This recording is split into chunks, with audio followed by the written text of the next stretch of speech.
And I think we are live. Hello, Okay. Karen. Hi, Bhima. How are you? Good evening. So for those of you who aren't familiar with Nayaswami Karen, she is what I would consider a founding member of our community here in Seattle. And that's what I'm doing with this series. I'm just trying to start from the beginnings of our group here in Seattle. And and these stories have been really enriching for a lot of people already. And we're hoping, Karen, to work our way through as many people as we can in the Sangha up here, just to get a sense of the thread of their life as a person and then as a devotee. So welcome. Thank you. So where were you born? So I was actually born in a small town in Michigan called St. John's in the middle of nowhere. But I didn't stay there for very long. And then one kind of aside here is that you actually went to school with another one of our members here, members' husbands, Randy.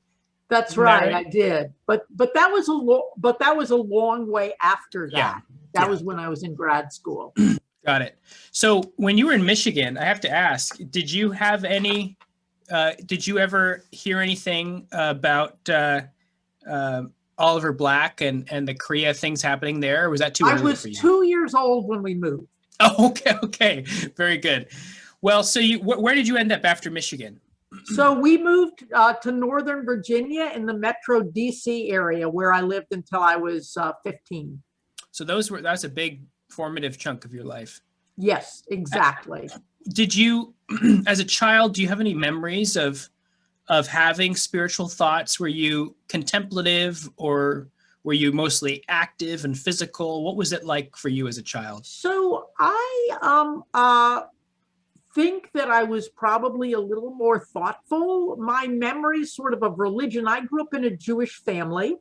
And it turns out that my family lineage on my father's side is quite distinguished in their pursuit of Jewish spirituality. And on my father's side, they're part of the high priest lineage of the Cohens.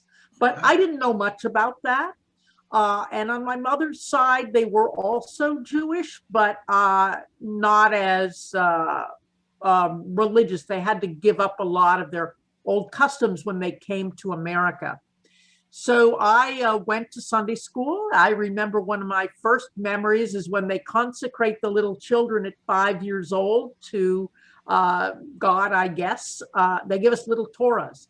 So the first 5 books of Moses it is the Jewish Torah. And so they give us these little toy Torahs, which we carry around. And I just thought that was the coolest thing in the world. My other really quite amazing memory is going to the Jewish bookstore when I was about 10 years old with my grandparents. We bought a book on religions of the world, and I was thumbing through it, and they did comparisons of all the different traditions, like what do they believe and other kinds of their behaviors. And I got to one where they were talking about the Eastern traditions, which prior to that time I hadn't heard about. And they talked about the Hindu and reincarnation. And I said, bingo, that's it. I believe in that. How old were you? About 10. Wow. And this was in the DC area then? That's right. But I couldn't do anything with that. I just sort of knew it was true. And I went on with my life, being interested in other cultures and that kind of stuff. So how were your parents? You mentioned that there was a lineage of Jewish spirituality, Jewish religion, but did they have a spiritual bent to them? So my father did not. He was like, you have to do these things, but this will make it easy. And my mother did. She actually knew much less about Judaism. The 1 year she attended Sunday school, they studied all the other religions. So, but she did the things that you were supposed to do when you're raising your kids. We would celebrate the Sabbath on Friday night and light the candles and go to the synagogue or the temple for the Friday night service and that sort of thing. Yeah. While we were young. And I had the pleasure of being able to know your mother just a little bit while she was here with us in the community. And I think anybody that met her would know that she was very spiritual at the end of her life. She was. She reawakened to her spirituality when I was in high school or college. Mm-hmm. Actually, so after about 15, we moved to New Jersey for the last 3 years of high school for me, which was a terrible experience. Oh. I hated New Jersey. It compared to, at that time at least, compared to the DC area, which was much more cosmopolitan, at least the way that my mother took us to all these different places.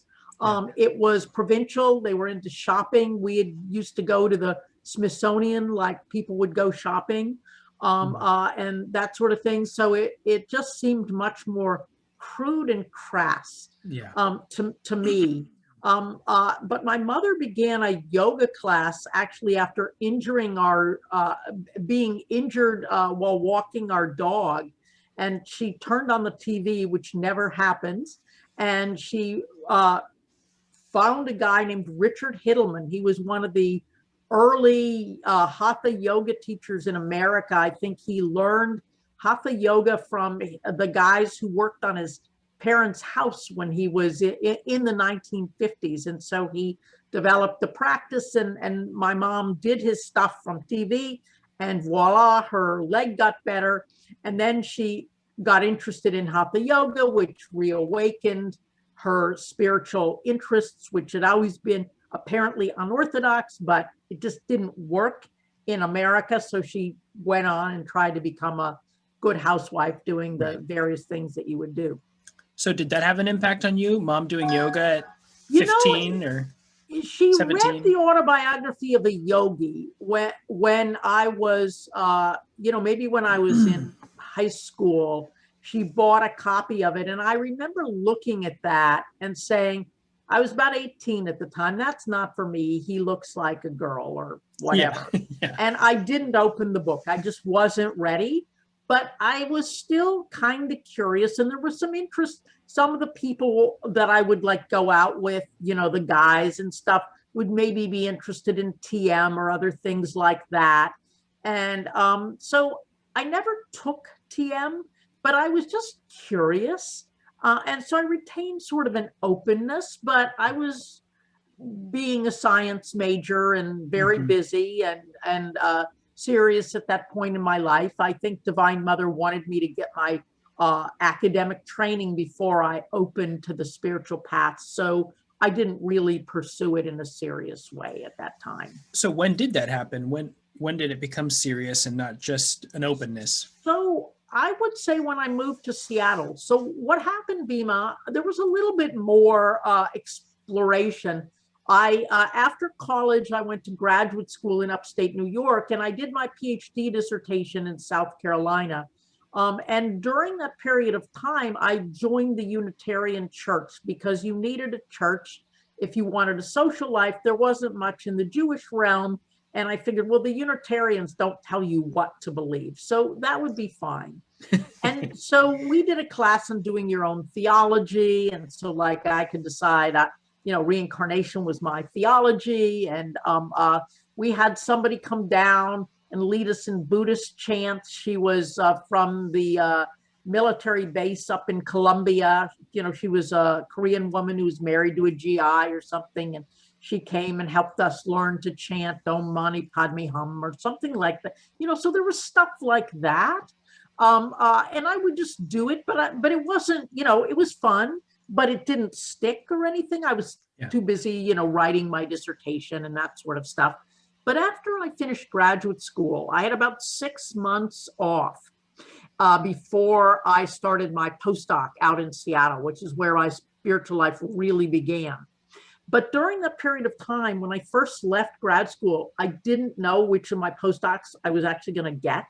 And so I decided I would have some free time, which I hadn't done ever before, really. And so I'm on this airplane to visit my grandparents, going to Florida. And I'm sitting next to this guy who it turned out was going to spy in Central America. He was flying from Newark to Miami, and then he was going to go somewhere. He didn't tell me where. And he was reading Autobiography of a Yogi. And I remember at the time that, you know, we were just chatting, and there was some issue with the weather or something like that.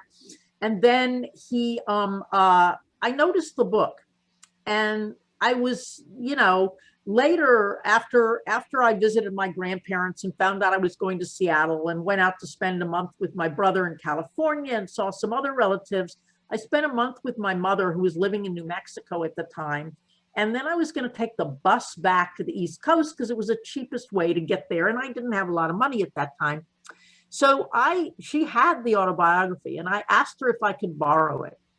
And I read about 9 pages so that I'd know I wouldn't be bored on the bus. And I thought it was interesting. And then she said, sure, you can borrow it, because she was going to see me after that to come to my grad school graduation in upstate New York. So I didn't get much of a chance to read it because, you know, I met these people on the bus and I was social, and we stayed up all night, and whatever you do when you're riding the bus like that. So, and I gave it back to her when she saw me in Ithaca, when I, you know, went through my graduation. But when I moved out to Seattle, it turned out that I was living in the U District, not very far from a bookstore called at the time Astrology et al.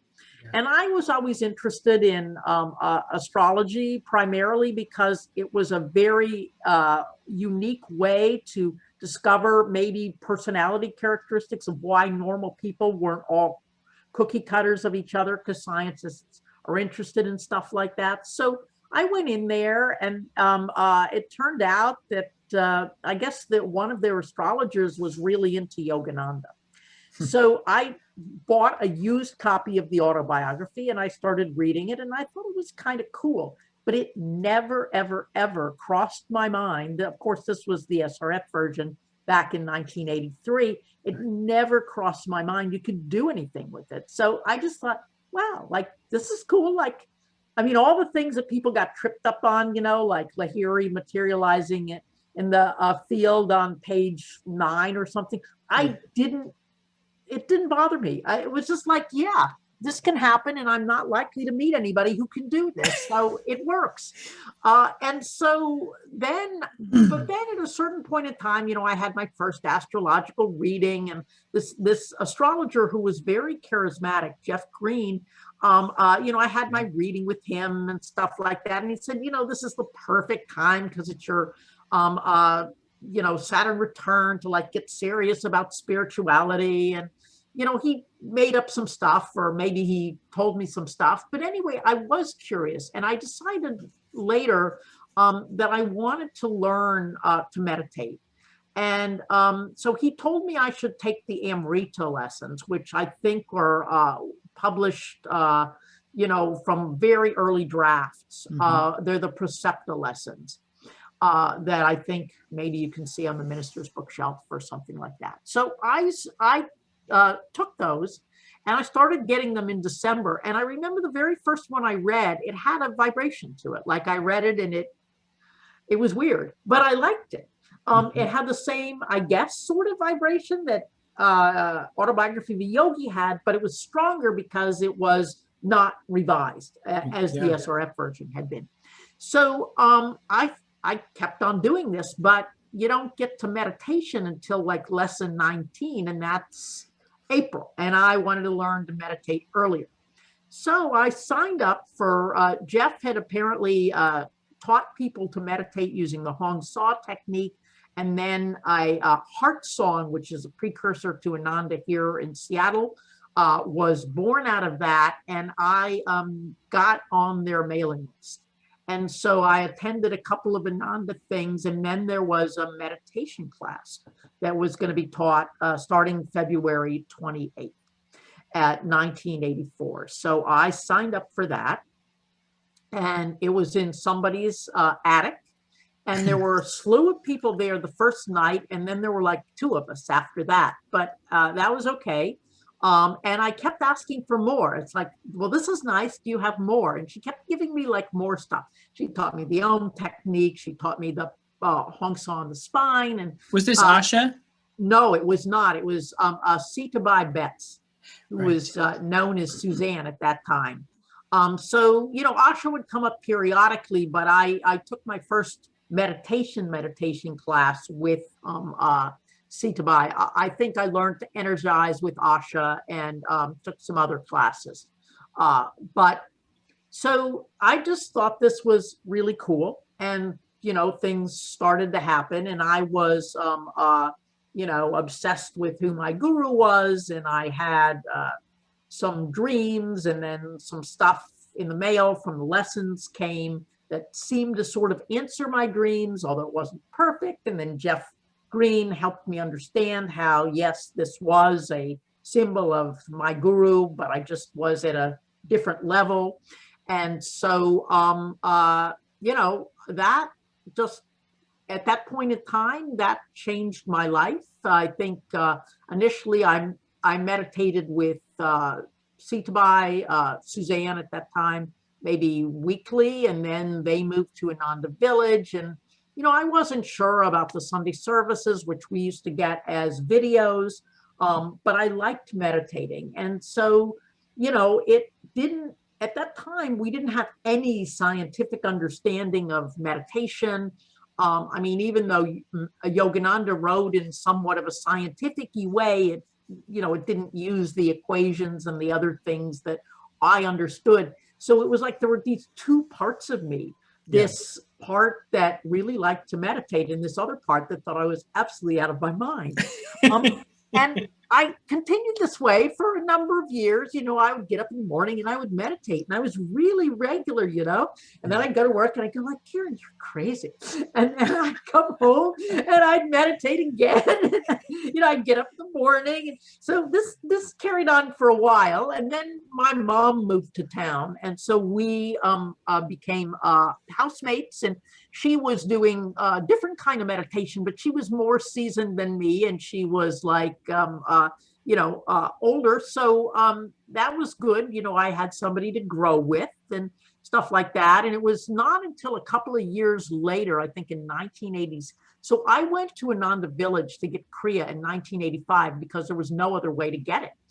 So I went down with a couple of other people from here, and we got it in Swami's Dome, which was like a totally amazing experience.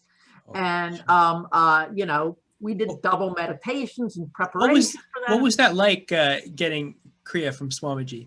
Well, somebody had told me that one of the ministers said, I didn't remember anything from the first night. It was such an experience, and I was determined to remember.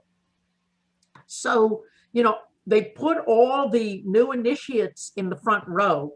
So, and everybody from the village came whenever Swami was giving Kriya. So there were probably 180 people who got blessed. So you're talking 3 hours or something like that, with me being there and him blessing everybody before he talks about the technique, as I recall.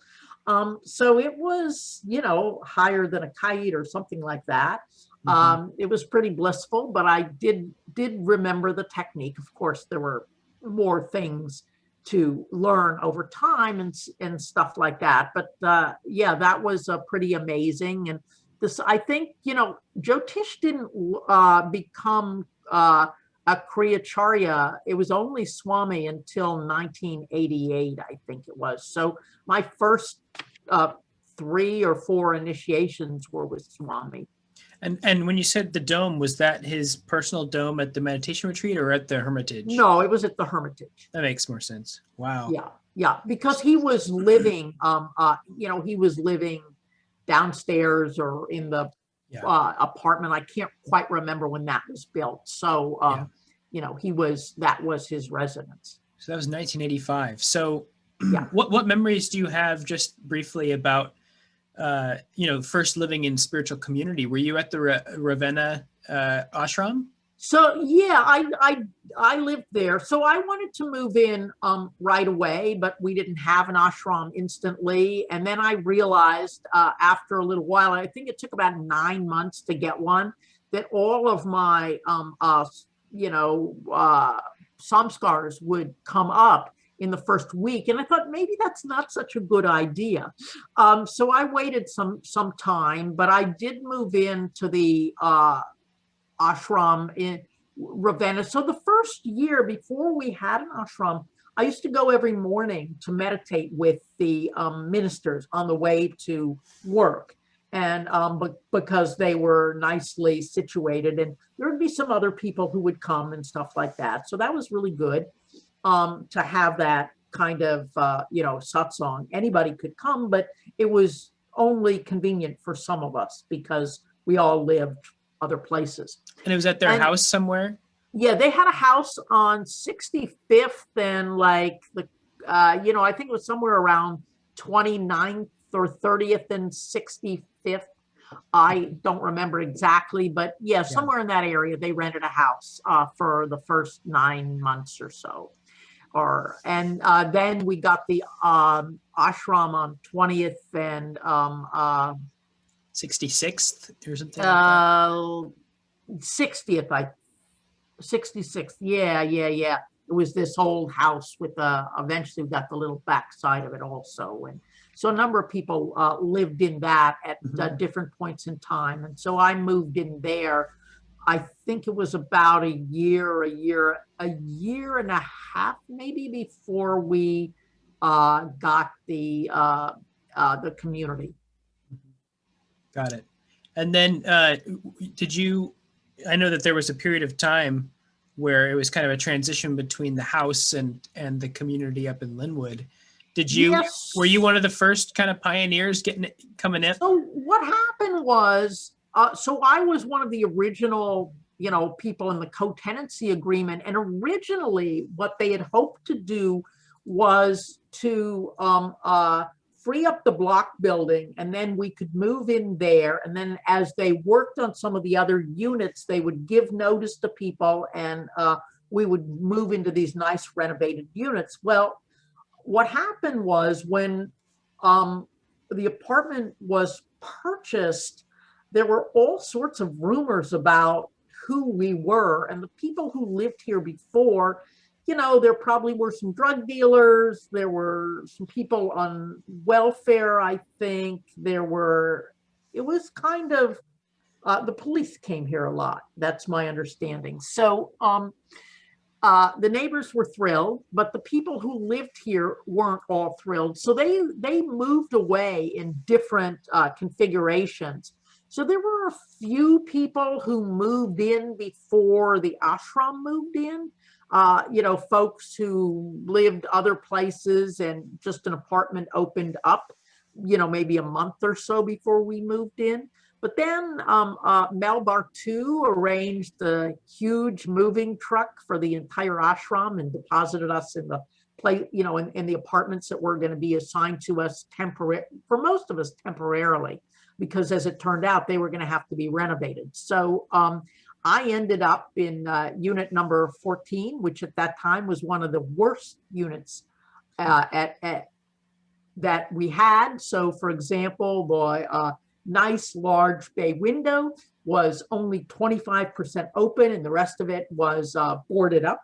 Okay. And nobody could believe how moldy and disgusting the the kitchens and the bathrooms were. So in the amount of time that was allotted for hiring our devotees to clean stuff, none of the units were completely clean. So that was interesting. Let's just say that.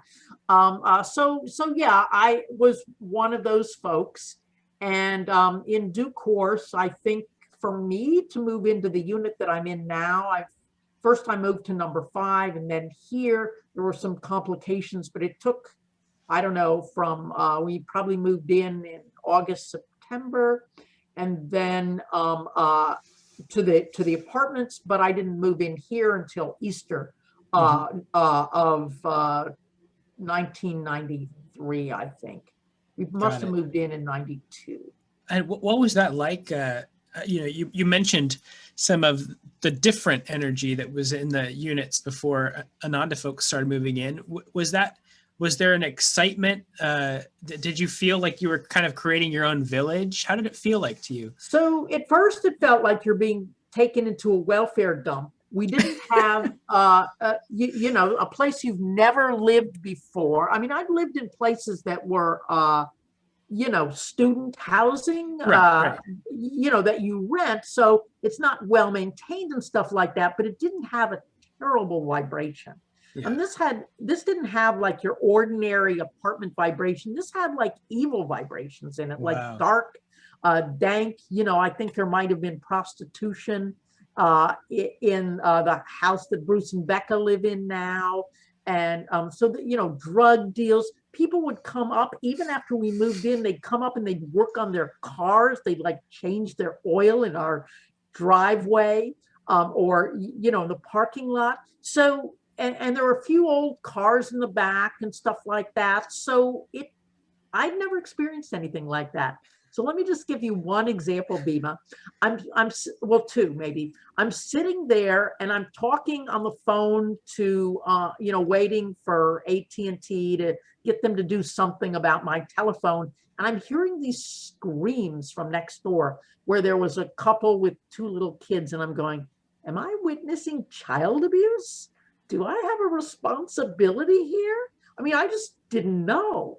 And so, I mean, that was one of the things. And then next door, like I invited Mel Bartu over once because he lived in the ashram and he was a friend of mine. I was invited him over for dinner, and the little kids are looking in my window and they're saying, you know, we're cleaning the dishes afterwards. He's like, why are you doing that? So I just casually looked at their place and it was stacked with dishes from the counter to the ceiling practically, and not just one set, but like all over. And I think, wow, like, you know, I've lived with people who were messy before, but nothing like that.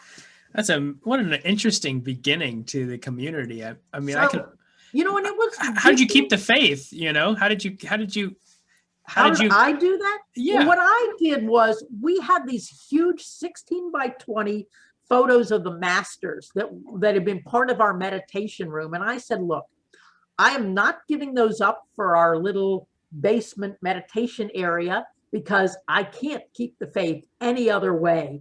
And, you know, I had a rug that it was brown colored, and you can imagine what it resembled.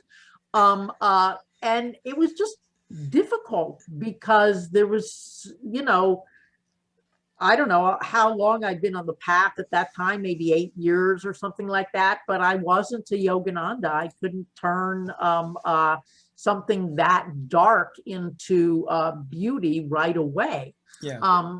You know, it just took time to do that. When did that start to shift? When did it start to? So, I mean, for me, when I moved in here, it was a little better. So when I moved into number 5, it had already been renovated, so it was a little better. Our carpenters started putting our energy into it and stuff like that. But really, when I came over here, so Puru and Lakshmi had originally been slated to live in number 19 and number 20, but there was somebody who had a lease on number 20.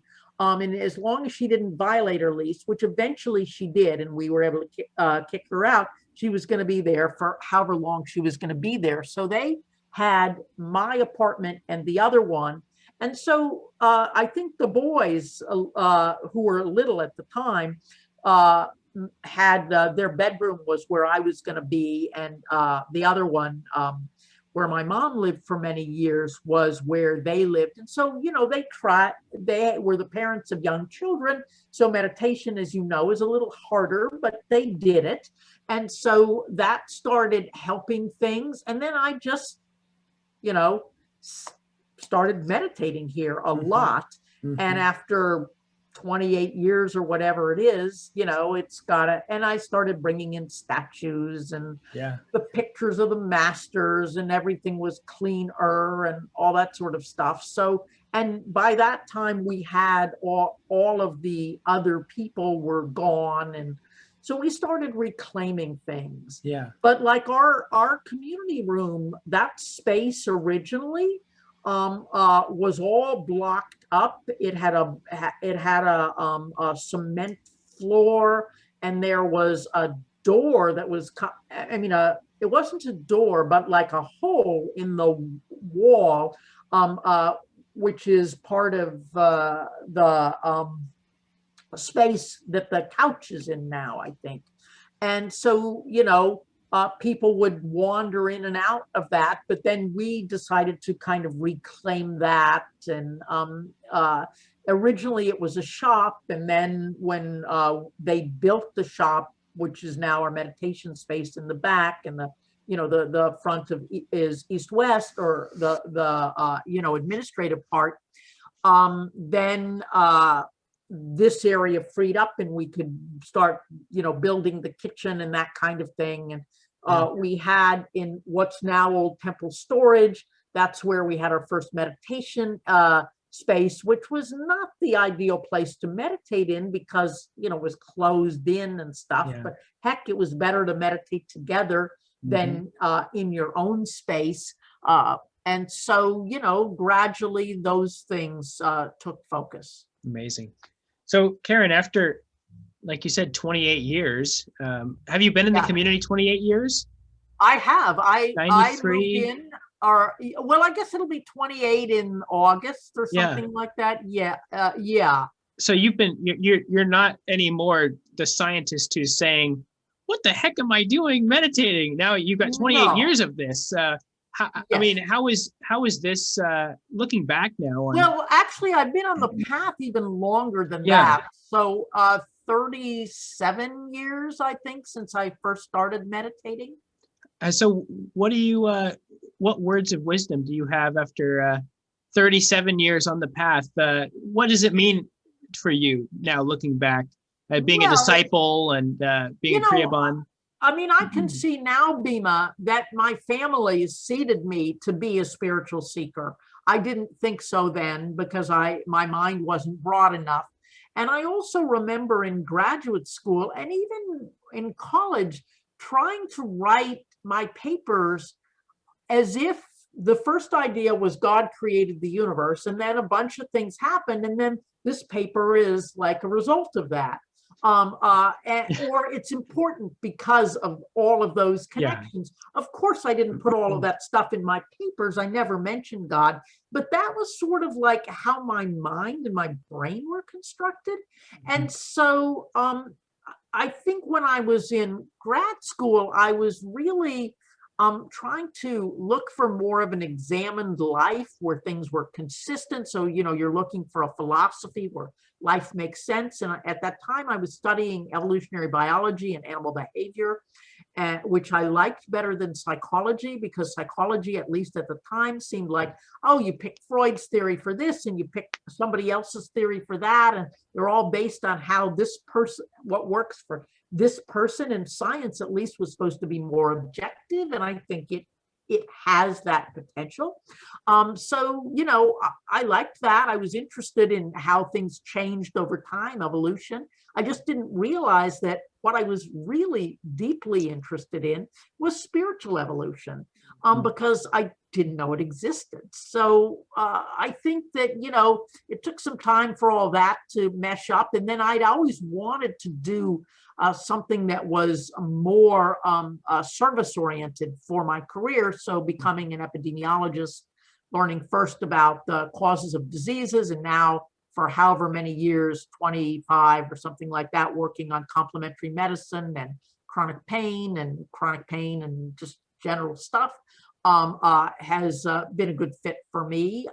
It's very service-oriented. And also, I realized that when people come to the path, there are a number of things that get them going. One of them is when they get sick and, they want answers. And then there are others, but that was one that, even though that wasn't the reason that I got on the path, I was just kind of unhappy with life. It just didn't make sense to me. So, once I found the path, things began to make more sense. I still didn't like everything, and I tell God about it, but, over time you learn, and he taps you on the shoulder and whispers something, and if you don't hear him, he taps you a little more. And then if you still don't hear him, you get shoved around a little bit. And if you still don't hear him, you go crashing into a brick wall metaphorically, and then you go, oh, what happened? And so I went through that process. And as time goes on, you just realize more and more what makes sense. And I have to tell you, for me in particular, something's happened over the last, 14 months. It's completely shifted the way that I see things. Some very long-standing, deep and difficult karma that I was born with just through a series of very painful events went away, or it was mostly released, or whatever the right words for that are. And then I just started seeing things differently, not perfectly and not instantly all the time or anything like that, but it was a very deep transformation for me. And I had other transformations, and at the time they seemed deep, but this seemed like much deeper. So, stuff like that happens. So what do you need to do? You offer God what you can. I will never forget, people used to say, oh, you have to have the right attitude. That's number one, because that's the yamas. And then, the niyamas, right? The things you should refrain from, the things you should do. But I actually happen to like meditation. And I really wasn't sure about anything else. I had lots of work to do on opening my heart and all those kinds of things. So that wasn't going to appeal to me. So I just kept meditating. And that was my act of devotion and love. That's what I could give to God. I wasn't good at it, but I was steady. And so that steadiness, eventually, things start to shift. And I remember when I started affirmations, they say, oh, take something easy. I didn't. I took things that made me want to throw up, or my ego want to throw up. And I would just say them until they got a little, deeper enough that I could realize there was something to them. And so I was a tough nut to crack from that perspective, because I had such a strong mind, which was very helpful in some ways, but challenging in others. So I would say, Yogananda gives us so many different things to do, and so do the other masters. And I spend a lot of time with them as well, because going to India and things like that I did on pilgrimage, I have a connection with them. And so I just ask them for help. I try more and more to be less self-conscious. As you get older, it's less of an issue. And I need your help, whether it comes in meditation or you draw something to me that I need through other means or things like that. So, those are the main things that I would say for a general audience. And right now, I'm actually doing some service by working on the spiritual questions group for Ananda, like the ananda.org webpage. There's a live chat kind of, or something like that.